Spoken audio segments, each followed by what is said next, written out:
Hi everybody, it's Christopher Nejman. Well, I realized that I didn't do a final update to post my friend Terry's quilt that I was working on it with him. So when I realized I never made a video after he sent me the final pictures, I thought, oh, I better do this to show everybody. So this is going to be Terry's quilt part 4. Now, he did send it out to have it a long arm quilter do it, and the long arm quilter did it on one of those auto computer generated machines, so it wasn't actually hand quilted machine. They just auto generated, set up, and all that. That's what he was telling me.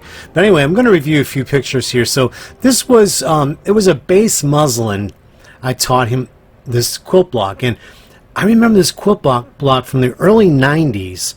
This was an Eleanor Burns taught this on her show, and I couldn't find the video, but in my mind I remembered it, so I sketched it out before Terry came over. Oh, this is over a year ago now, and or was it 2 years? God, time goes by so fast. So I sketched it out and gave him a block to do, and this is what we came out with.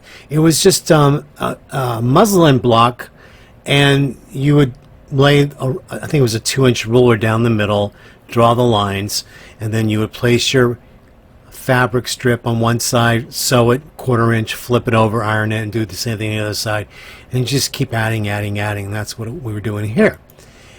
And then he went home and he started working on the rest of the blocks because we didn't get everything done here.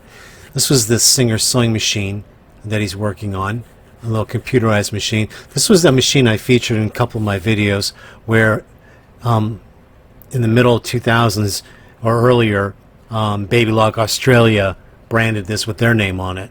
Nice little computer machine. And then these are the blocks that he got finished, which you saw in, I think, in part 3 that he brought to me in the part 3 video. And this was the layout, and we were putting it together, which you saw in part 3 video. And then this was the actual back of the quilt, of the quilting that this long arm quilter did on a computer generated machine. And it's a pretty design. And there it is on his bed. You can see how beautiful it looks. And then he had leftover squares, and he told me that he decided he was going to make pillows. And look how beautiful he did the pillows. Now remember, you can see the detail in this too. Let me blow this up here. You can see the detail, really detail in this picture of the quilting. He really did a great job. Look at those pillows, how beautiful. Terry, this was his first quilt. Now, I've known Terry for like 40 years, okay?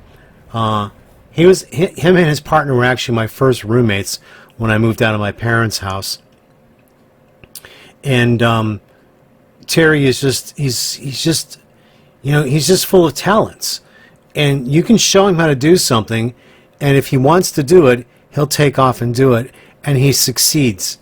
He succeeds at all he wants to do. And, you know, I remember when I bought my first house back in Erie, they needed new electrical wiring, and he came over, and he rewired the whole house. Oh, my gosh. He rewired the whole house for us. And I was just like, you know, friends like that, boy, whew. And, you know, he's just a great guy, and he helps everybody. So it was my pleasure to teach him how to quilt, how to do the quilt piecing. And then he took this to a long arm quilter to have it quilted. But that's beautiful. It turned out so beautiful for him. And I'm just so proud of him. So, you know, let this be an inspiration to all you people who are brand new at sewing. Start with finding someone who can teach you. And what I did with Terry was I just didn't throw him a quilt block and tell him to show him how to start sewing. He had started sewing a little bit before he came back to visit me to start this quilt, but I actually sat down and showed him some industrial methods of sewing, you know, how to hold your hands properly, the extension table on the machine, which you saw in the previous videos, so he has better support with his arms. And once he understood how to hold his hands and feed the fabric properly like they do in industrial sewing, he took off with it, and he did a great job, as you can see here. So here again is that quilt. Let me see if I can get that blown up a little bigger. Yeah, there we go. Yeah, see how nice they did that? It did come out really nice. Really nice. And then for his pillows, he just did God, I lost my train of thought. I can't even think of the name, but anyway, you guys know what he did here. He did just the angle quilting, diamond. He did diamond quilting. There you go, diamond quilting, and which came out really nice. So he was so proud. And this was his retirement quilt. So he's just so proud, and I'm proud of him. And that looks really, really good. I might have to make myself a quilt. I'm not a big quilter, but I do know how to quilt, which you can see how I taught him. But a shout out to Eleanor Burns for the memories that brought me back to this. Because, gosh, that was like early 90s I saw this on PBS.